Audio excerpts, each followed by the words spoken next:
রাতের আধারে যারা সিজদাতে রয়, দু চোখের অশ্রুতে নদী যেন বয়। রাতের আধারে যারা সিজদাতে রয়, দু চোখের অশ্রুতে নদী যেন বয়। ছলনার হাতছানি যত আসুক, ছলনার হাতছানি যত আসুক, পেছনে ফিরেও তাকায় না। যাদের হৃদয়ে আছে আল্লাহর ভয়, তারা কভু পথ ভুলে যায় না। দিন কায়েমের পথে যারা অবিচল, তারা হলো আল্লাহর প্রিয়জন। বাতিলের কাছে যারা হার মানে না, সংগ্রাম করে যায় মরণ। হেরার আলোতে যার হৃদয় রঙিন, হাতে আল কোরআনের দীপ্ত সঙ্গীন। হেরার আলোতে যার হৃদয় রঙিন, হাতে আল কোরআনের দীপ্ত সঙ্গীন। সত্যের পথে যারা নিবেদিত প্রাণ, সত্যের পথে যারা নিবেদিত প্রাণ, শত্রুকে কভু ভয় পায় না। যাদের হৃদয়ে আছে আল্লাহর ভয়, তারা কভু পথ ভুলে যায় না। আপনি সাহাবায়ে কেরামের মতো ইমানদার, আপনার ইমান আর আবু বকরের ইমান এক জায়গায় করেন। আবু বকর রাদিয়াল্লাহু তাআলা আনহু এক নম্বরে তিনি জান্নাতি, আশারায়ে মুবাশশারার ভিতরে তিনিও জান্নাতি। বদরের ৩১৩ জন সাহাবী সকলেই জান্নাতি। এতজনের ভিতরে আবু বকর রাদিয়াল্লাহু তাআলা আনহু তিনিও ছিলেন, এবং বিশ্বনবীর জান্নাতের সঙ্গী হবেন একজন ব্যক্তি, তার নামও আবু বকর। বিশ্বনবীর কাছে একজন প্রিয় বন্ধু পৃথিবীতে, তিনিও আবু বকর। বিশ্বনবী যখনই তিনি সুন্নাতের কথা বলেছেন, রুগী দেখতে যাওয়ার বিষয়ে এবং অন্যান্য দানের বিষয়ে যখন কথা বলেছেন, তখন এক নম্বরে জান্নাতি ব্যক্তির নাম আবু বকর। এই আবু বকর একদিন ঘাসের কাছে গিয়ে আফসোস করছে, কি জানেন? তাদের ঈমান, তাদের তাকওয়া কেমন ছিল। তিনি ঘাসের কাছে গিয়ে বলছেন, ঘাস, তোর মতো যদি আমি একটা উদ্ভিদ হয়ে জন্ম নিতাম, কিয়ামতের ময়দানে আল্লাহর সামনে আমার কোনো হিসাবের কাঠগড়ায় দাঁড়াতে হতো না। একজন জান্নাতি সাহাবী, সে নিজের বিষয় নিয়ে, এতটা আত্মশুদ্ধির বিষয় নিয়ে আত্মসমালোচনা করছে। আর আমরা রমজান মাসে হিসাব করে বলেছি, হুজুররা, আলেমরা, শায়েখরা বলেছে 3 দিনের বেশি তারাবি না পড়লেও চলে। সাহাবায়ে কেরাম, এর ভিতরে ওমর ফারুক রাদিয়াল্লাহু তাআলা আনহু, তিনি তারাবির নামাজ জামাতবদ্ধভাবে তিনি আদায় করার ব্যবস্থা করেছিলেন। উসমান গনি রাদিয়াল্লাহু তাআলা আনহু, তিনি তারাবির নামাজ জামাতবদ্ধভাবে আদায় করার পদ্ধতি এবং প্রথাকে তিনি চালু রেখেছিলেন, অব্যাহতি রেখেছিলেন। এই অব্যাহতি নিয়ম আজও পর্যন্ত বাইতুল্লাহ এবং মদিনাতুল মুনাওয়ারার মসজিদে মসজিদে নববীতে এখনো পর্যন্ত জামাতবদ্ধভাবে তারাবির নামাজ আদায় হয় কি হয় না? এখনো হয়। এখন আমি আপনাকে বলতে চাইছি, আপনি কি সাহাবায়ে কেরামের থেকেও বড় ইমানদার যে আপনি বিশ্বনবীর 3 দিনের তারাবি নিয়ে চুপ করে বসে আছেন? জি না। বিশ্বনবী তিনি 3 দিন তারাবি পড়েছিলেন, তার বিশেষ কারণ ছিল। তার কারণ ছিল কি, যদি আল্লাহ এই নামাজটিকে ফরজ করে দেন তাই আমার উম্মতের ওপরে এটা হয়তো রমজান মাসের জন্য কষ্টকর হয়ে যাবে, তাই বিশ্বনবী তিনি ওই 3 দিন পড়ে তারপর আর পড়েন নাই। তাই বলে আপনার জন্য এই নিয়ম বরাদ্দ নয়। রমজান মাসে 1 রাকাত নামাজ পড়লে কতটা নেকি? 7 গুণ থেকে 70 গুণ, এতটা নেকি বেশি হয় যে এই মাসে আপনি 1 রাকাত 2 রাকাত 2 রাকাত 2 রাকাত করে যদি আপনি নামাজ পড়েই যান সারা রাত, এই নামাজের ভিতরে কোনো সমস্যা আসবে না। আমরা হিসাব করে রেখেছি শুধুমাত্র 8 রাকাত তারাবি আর 20 রাকাত তারাবি নিয়ে লাতালাতি ঘুষোঘুষি, মসজিদ বাদ দেওয়া দেবি, এই মসজিদে নামাজ হবে না, ওই মসজিদে নামাজ হবে না, ওই মসজিদে ওঠা যাবে না, এই মসজিদে ওঠা যাবে না। ও ভাই, মসজিদে ওঠা যাবে না আর করেন না, অনেক হয়েছে। এই ওঠা যাবে না আর যাওয়া যাবে না করে করেই একটা মসজিদকে রাম মন্দির বানানো হলো, এরপরে পিছনে লেগে আছে জ্ঞানবাপী মসজিদ, আর একটা মসজিদের পিছনে লেগে আছে দিল্লি জামে মসজিদের পিছনে লেগে আছে। আপনি ভেবেছেন আমার পশ্চিমবঙ্গে এখনো পা দেয়নি?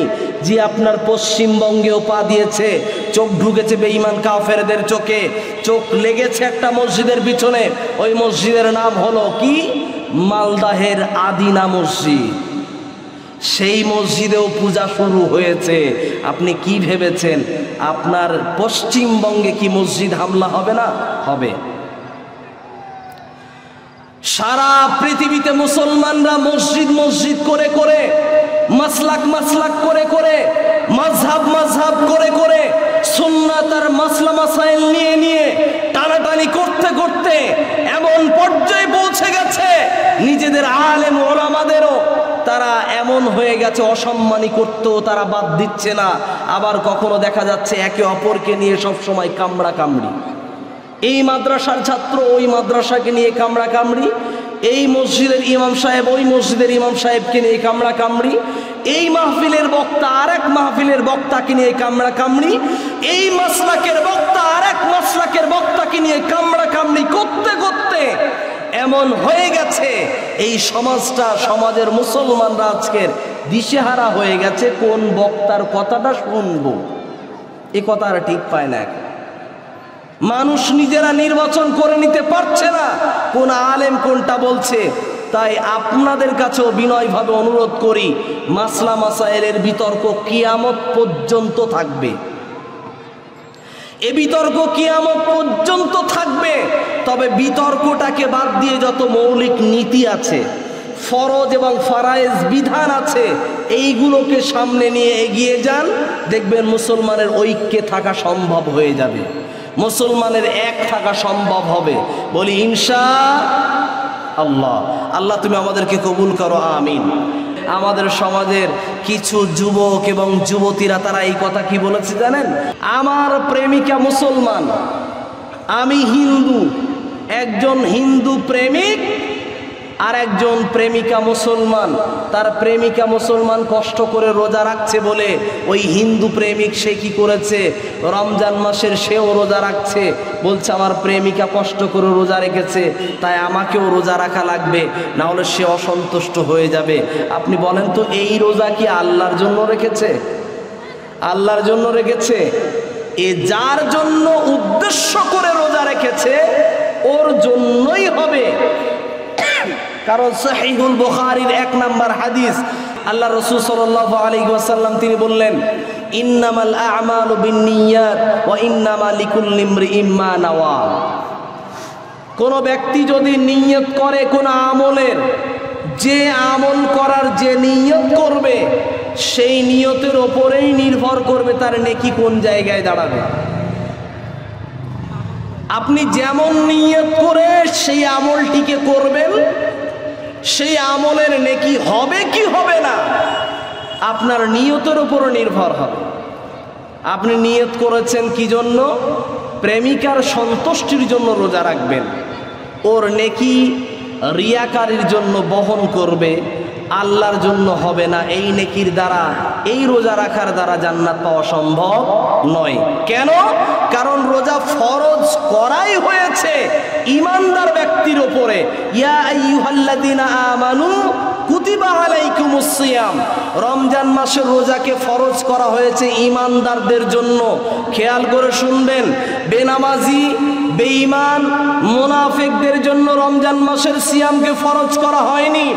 মাতাল, কাফের, দাতাল, জুয়াখোর, এদের জন্য, সুদখোর, ঘুষখোর, এদের জন্য রমজান মাসের সিয়ামকে ফরজ করা হয়নি।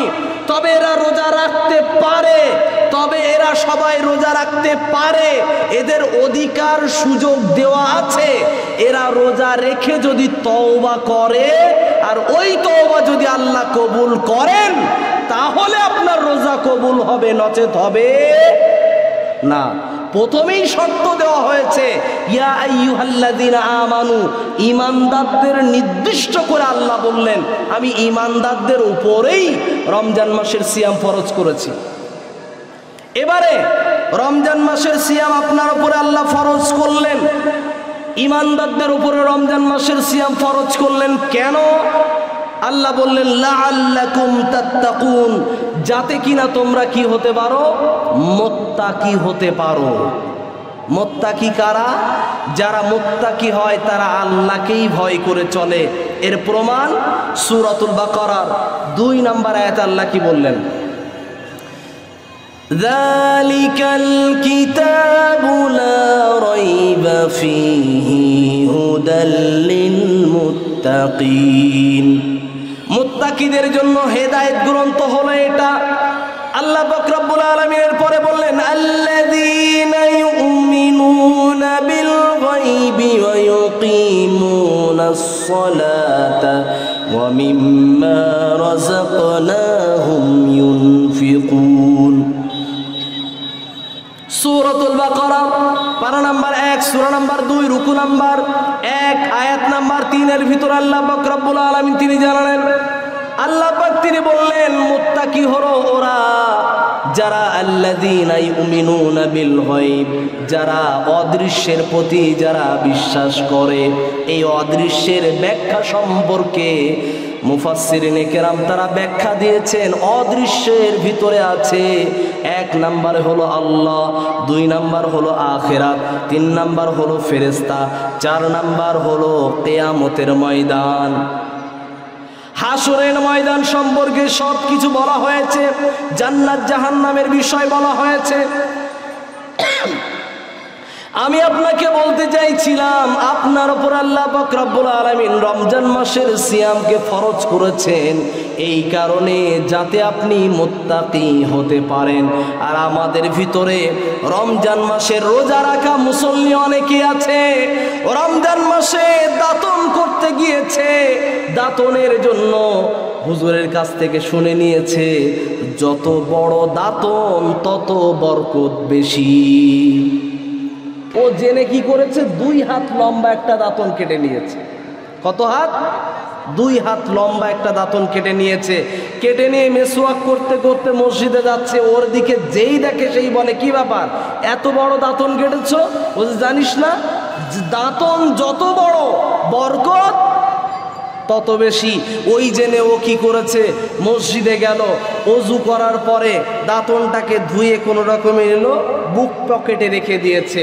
রেখে দেওয়ার পরে এবারে মসজিদে ঢুকলো, মসজিদে ঢুকে ইফতার হলো, ইফতার করার পরে এবারে নামাজে যখন দাঁড়িয়ে গেছে তখনও বুক পকেটেই কিন্তু দাঁতন। দাঁতন বুক পকেটে থাকার পরে নামাজের ও যখন সেজদাতে গিয়েছে, ওর সামনের মুসল্লি যে ছিল সে ছিল লুঙ্গি পরা। এখন এ যখন সেজদা থেকে উঠছে, সামনের মুসল্লি লুঙ্গি পরা, ওর দাঁতনের বহর কত বড়, মাথার উপরে না? এখন ওর দাঁতন ছিল এই পকেট থেকে 1 হাত হলো মাথা পর্যন্ত, মাথার উপর এখন 1 হাত, ওই 1 হাত লুঙ্গির ভিতরে ঢুকে গিয়ে লুঙ্গিতে টান পড়ে যে পিছনে তো হাওয়া লাগে বেশি। এখন মুসল্লি সাহেব ভাবছে কি ব্যাপার, এতদিন কোনোদিন তো হাওয়া লাগেনি পিছনে এত বেশি, আজ এত বেশি হাওয়া লাগে কেন? আর তাও হাওয়া লাগবেই, ঠিক জায়গায় গিয়ে লাগছে।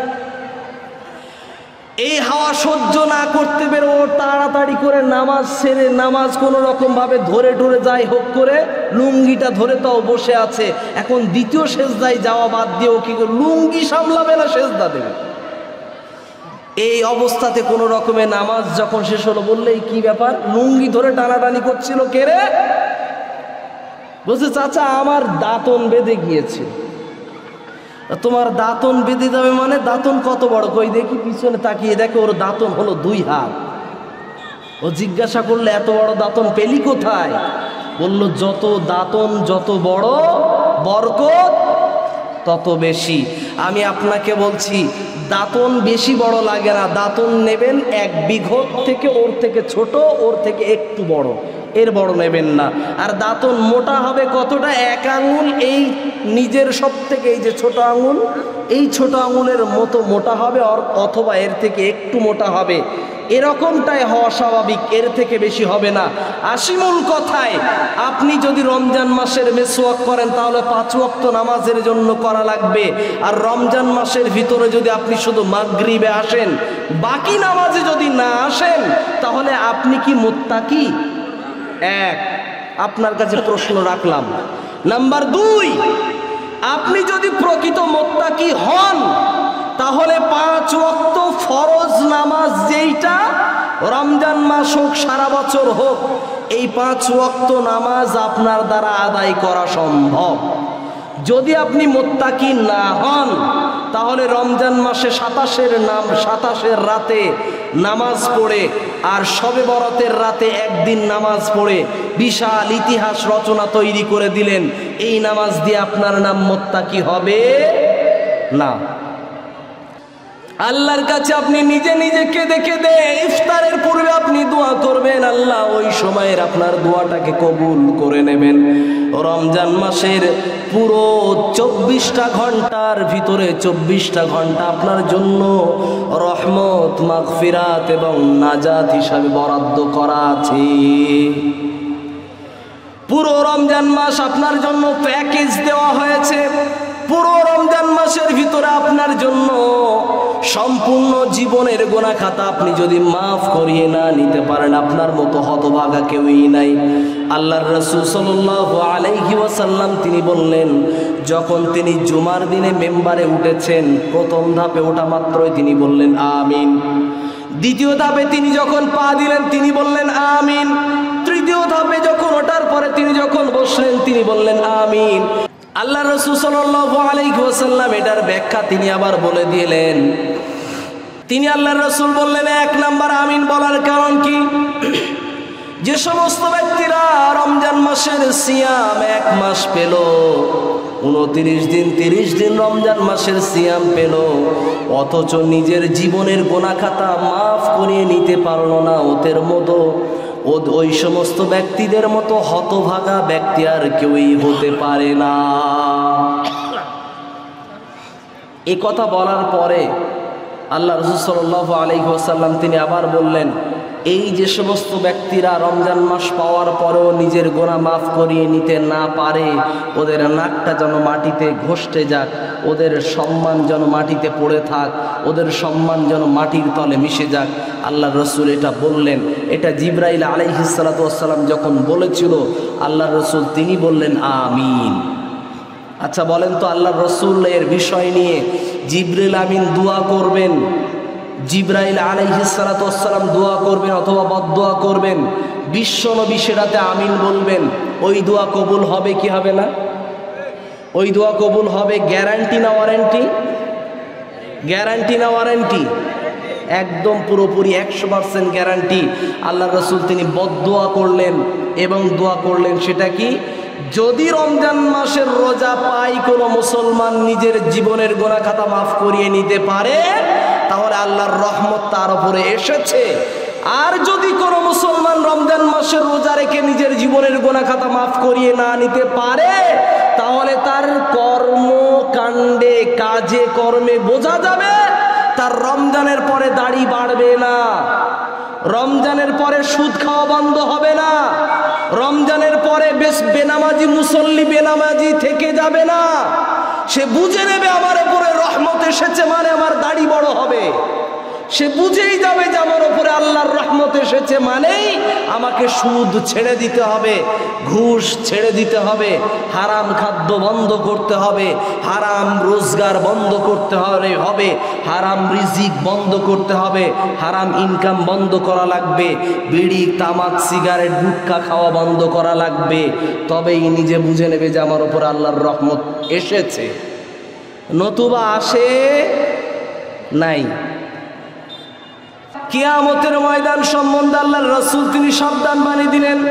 পবিত্র কোরআনের ভিতরে আল্লাহ পাক রব্বুল আলামিন তিনি বললেন, ওয়াত্তাকু ইয়াওমান লা তাজজি নাফসুন আন নাফসিন শাইআ। আল্লাহ পাক রব্বুল আলামিন তিনি বললেন, কিয়ামতের ময়দান সম্পর্কে তোমরা ভয় করো, যেই দিনে কেউ কারো সুপারিশ করার জন্য প্রস্তুত থাকবে না, কেউ কারো পাশে দাঁড়ানোর জন্য প্রস্তুত থাকবে না, কেউ কারো জন্য সুপারিশ নেওয়ার জন্য কেউই থাকবে না। আপনি যদি মনে করেন আমার পীর সাহেব আমার পাশে দাঁড়াবে, আপনি যদি মনে করেন আমার বাবা আমার পাশে দাঁড়াবে, আমার খাজা বাবা আমার পাশে দাঁড়াবে, তাহলে আপনার উদ্দেশ্যে বলতে চাই, আল্লাহ পাক রব্বুল আলামিন তিনি বললেন সূরাতুল বাকারার ভিতরে আয়াতুল কুরসির মধ্যে তিনি জানালেন, কিয়ামতের ময়দানে কারা একমাত্র আপনার পাশে দাঁড়াবে, কারা আপনার জন্য সুপারিশ করবে, সেটাও আল্লাহ বলে দিয়েছেন। মান যাল্লাযী ইয়াশফাউ ইনদাহু ইল্লা বিইযনিহি। আল্লাহ পাক রব্বুল আলামিন তিনি বললেন, কিয়ামতের ময়দানে তোমার পাশে দাঁড়াবে সেই ব্যক্তি, আল্লাহ যাকে অনুমতি দেবে সেই ব্যক্তি তোমার পাশে দাঁড়াতে পারবে, নচেত কেউই পাবে না। এখন কিয়ামতের ময়দানে আপনার পাশে দাঁড়াবে কয়েকটা বস্তু, খেয়াল করে শুনবেন, কয়েকজন ব্যক্তি এবং বস্তু। এক, কিয়ামতের ময়দানে কোনো কেউই আপনার পাশে দাঁড়াবে না, তবে এক নাম্বার হলো রমজান মাসের রোজা আপনার জন্য সাক্ষী হিসাবে কিয়ামতের ময়দানে, আপনার জন্য সাক্ষী হিসাবে কিয়ামতের ময়দানে আপনার সহযোগিতা করবে। এটার নাম হলো রমজান মাসের সিয়াম। একটু বলা যাবে না সুবহানাল্লাহ? দুই নাম্বার হলো পবিত্র কোরআনের তেলাওয়াত। যে সমস্ত ব্যক্তিরা পবিত্র কোরআনকে তেলাওয়াত করেছে, কিভাবে? ওয়ারাত্তিলিল কুরআন তারতিলা। যারা পবিত্র কোরআনকে তেলাওয়াত করেছে, আল্লাহ পাক রব্বুল আলামিন ওদেরকে, ওই সমস্ত ব্যক্তিদেরকে নিয়ে কিয়ামতের ময়দানে আনবেন এবং পবিত্র কোরআনকেও সামনে আনবেন। পবিত্র কোরআন সেদিন এবং পবিত্র কোরআন এবং রমজান মাসের রোজা, এই দুইজন কিয়ামতের ময়দানে আল্লাহর সামনে তর্ক বিতর্ক করবে। আল্লাহ, এই ব্যক্তি যে জাহান্নামী হয়েছে, এই ব্যক্তি কষ্ট করে রমজান মাসের রোজা রেখেছে, এই ব্যক্তি যে জাহান্নামী হয়েছে, এই ব্যক্তি সারা বছর অথবা রমজান মাসে এই ব্যক্তি পবিত্র কোরআনকে তেলাওয়াত করেছে কষ্ট করে। তোমার বাণী কালামুল্লাহ, তোমার মুখের জবানের কথা যেই বান্দা পড়েছে, তুমি আল্লাহ বলেছ সব কিছুর নেকি আমি আল্লাহ ফেরেশতাদের মারফতে আমি লিখিয়ে দেই, কিন্তু রমজান মাসের সিয়ামের নেকি আমি আল্লাহ নিজে হাতে দেব। সেই ব্যক্তিটা কষ্ট করে করে রোজা রেখেছে, কষ্ট করে কোরআন তেলাওয়াত করেছে, আল্লাহ তাকে জাহান্নামে দেওয়া হবে না, তাকে আপনার জান্নাতে দেওয়া লাগবেই লাগবে। এই বিতর্ক করে করে আপনাকে জান্নাতি বানিয়ে ছাড়বে। বলা যাবে না সুবহানাল্লাহ? এটার নাম কি কি বললাম? পবিত্র কোরআন এবং রমজান মাসের রোজা। নাম্বার 3, তার নাম হলো কলবে সালিম। কলবে সালিম কিয়ামতের ময়দানে আপনার পাশে দাঁড়াবে। নাম্বার 4, সেই ব্যক্তিটা হলো কোরআনের হাফেজ। কোরআনের হাফেজ সেও কিয়ামতের ময়দানে আপনার জন্য পাশে দাঁড়াবে। খেয়াল করে শুনবেন, কোরআনের হাফেজ শুধু কোরআনের হাফেজ হলে হবে না, কোরআনের হাফেজের সঙ্গে তাকে আবার কোরআন বুঝনেওয়ালা, কোরআনের জ্ঞানী হওয়া লাগবে, অর্থাৎ কোরআনের আলেম হওয়া লাগবে। কোরআনের হাফেজ এবং আলেম দুটো একসঙ্গে, এটা একে অপরের পরিপূরক, দুটোই হওয়া লাগবে। এই কোরআনের হাফেজ আপনার কিয়ামতের ময়দানে আপনার বংশীয় লোকদের পাশে দাঁড়াবে।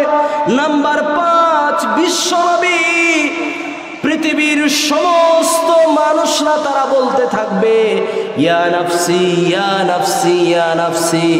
কিয়ামতের ময়দানে একজন ব্যক্তি তিনি বলবে ইয়া উম্মতি ইয়া উম্মতি। সেই ব্যক্তির নাম হলো মুহাম্মাদুর রাসূলুল্লাহ সাল্লাল্লাহু আলাইহি ওয়াসাল্লাম।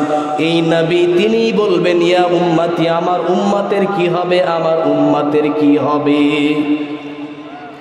তিনি ফাতেমার কথা চিন্তা করবেন না, তিনি নিজের হাসান হুসাইনের কথা চিন্তা করবেন না, তার ছোট জামাই আলী রাদিয়াল্লাহু তাআলা আনহুর কথা চিন্তা করবেন না। কিয়ামতের ময়দানে মা বাবার কথা চিন্তা করার থেকে বেশি বেশি নিজের উম্মতের কথা খেয়াল করবেন। এই ব্যক্তির নাম হলো বিশ্বনবী।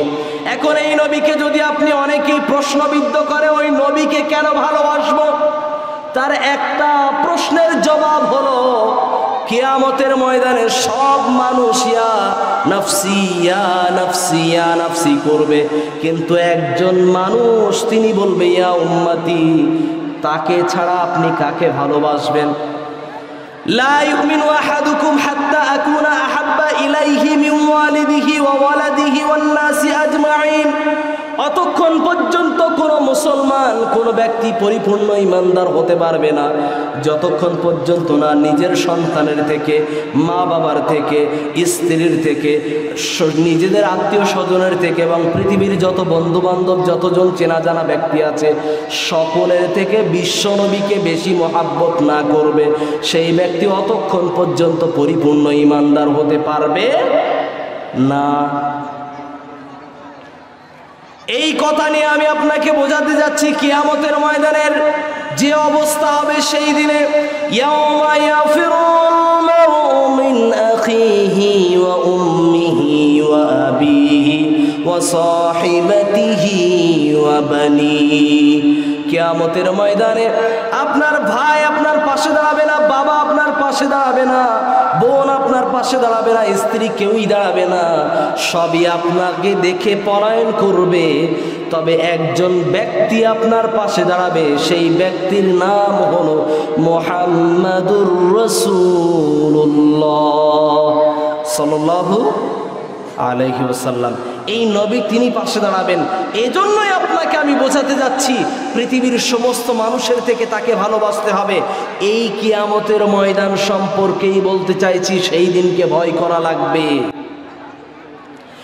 এই দিনের হিসাব নিকাশ হবে, হিসাব নিকাশের যে পাল্লা দাঁড় করানো হবে, ওয়াকিমুল ওয়াজনা বিল কিসতি ওয়া লা তুখসিরুল মিজান, মিজানের পাল্লা দাঁড় করানো হবে। এবং নেকি যদি ন্যূনতম পরিমাণ কাজ করেন, ন্যূনতম পরিমাণও যদি ভালো কাজ করেন, সামান্যতম পরিমাণও যদি খারাপ কাজ করেন, তার পুরস্কার, তার ফলাফল আপনি হাতে নাতে পেয়ে যাবেন। এটার প্রমাণ আল্লাহ বললেন সূরাতুজ জিলজালের ভিতরে, ফামান ইয়ামাল মিসকালা যারাতিন খায়রান ইয়ারা ওয়া মান ইয়ামাল মিসকালা যারাতিন শাররান ইয়ারা।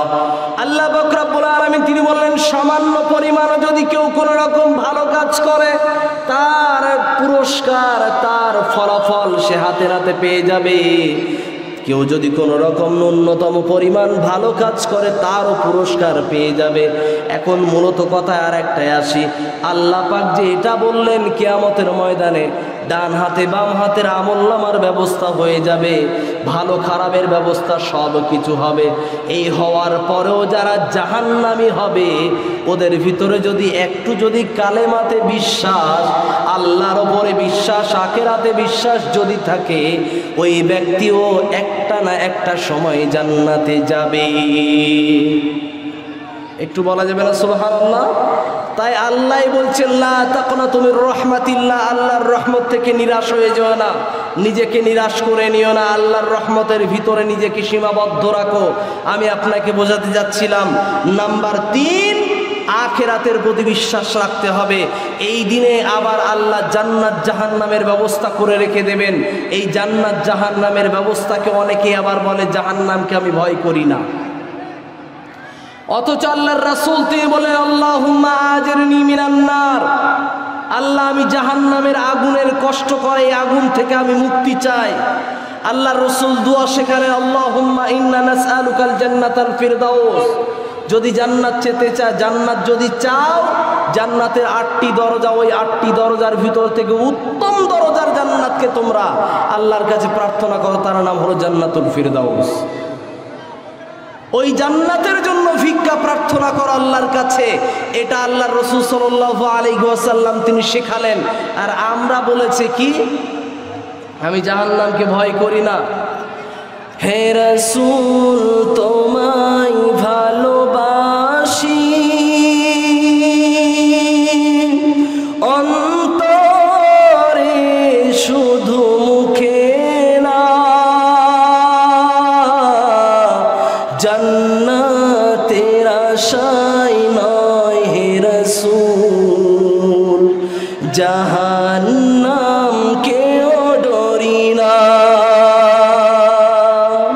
হে রাসূল তোমায় ভালোবাসি,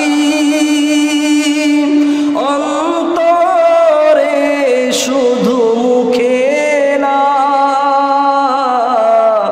জান্নাতের আশায় নয় হে রাসূল, জাহান্নামকেও ডরি না। আল্লাহ পাক রব্বুল আলামিন তিনি এই কথা বললেন, ফাত্তাকুন নারাল্লাতী ওয়াকুদুহান নাস ওয়াল হিজারা। আল্লাহ পাক রব্বুল আলামিন তিনি বললেন, ওই জাহান্নামের আগুনকে ভয় করো, যে জাহান্নামের আগুনের ভিতরে আমি জ্বালানি হিসাবে ভরবো মানুষ, জিন এবং পাথরকে। অথচ আমরা বলেছি জাহান্নামকে ভয় করি না, জান্নাতের আশা রাখি না। আল্লাহর রাসূল বললেন জান্নাতের জন্য দোয়া করো, জাহান্নামকে ভয় করো, জাহান্নামের আগুনকে ভয় করো, আল্লাহর কাছে জাহান্নামের আগুন থেকে আশ্রয় চাও।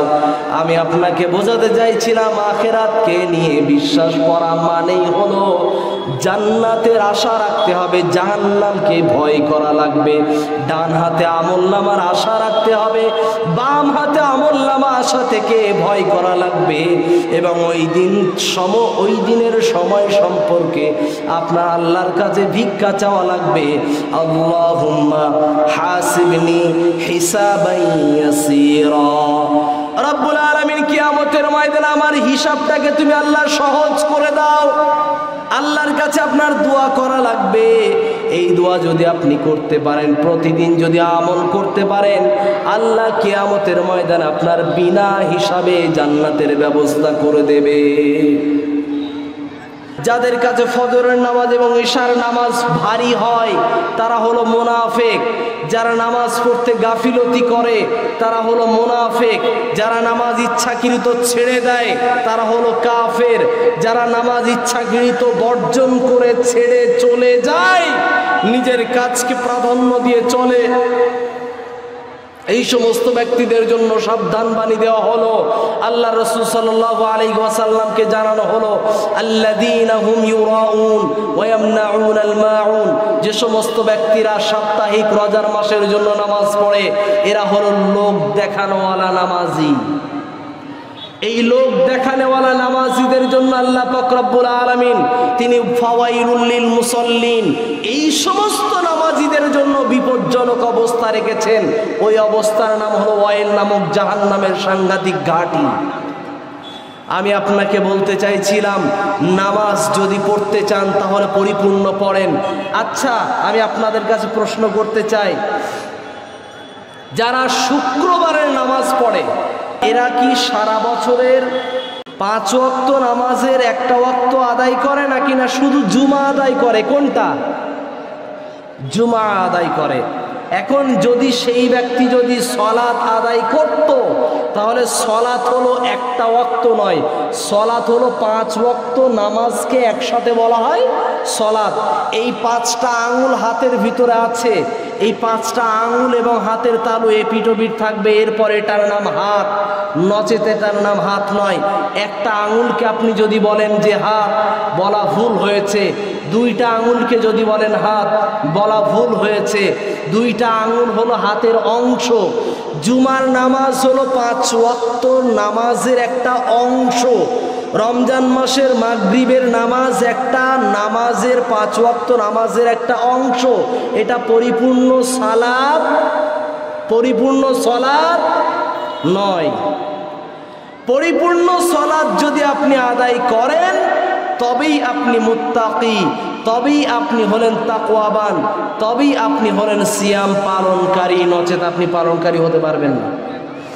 আমাদের সমাজের ভিতরে এই নামাজিদের নিয়ে এমন সমস্যা হয়ে গেছে, লোক দেখানোওয়ালা নামাজি হতে গিয়ে আমরা এমন কর্মকাণ্ড করে ফেলেছি। সারা বছর নামাজ পড়ে আসছে, 2 ওয়াক্ত 3 ওয়াক্ত 5 ওয়াক্ত করে ইচ্ছা মতো নামাজ পড়ে, অথচ সেজদায় যে তাসবিহ পড়তে হয়, সেজদায় যে দোয়া পড়তে হয় সেটা সঠিকভাবে এখনো অনেক মুসল্লিরা জানে না। নামাজের ভিতরে তাশাহুদ পড়তে হয় কোনটা, আত্তাহিয়াতু, এই দোয়াটা সঠিকভাবে অনেক মুসল্লিরা জানে না। নামাজের ভিতরে সূরাতুল ফাতিহা পড়তে হয়, অনেক মুসল্লিরা জানে না। এই মুসল্লিরা সবাই নামাজ পড়ে ওই তালে তালে নামাজ পড়ে।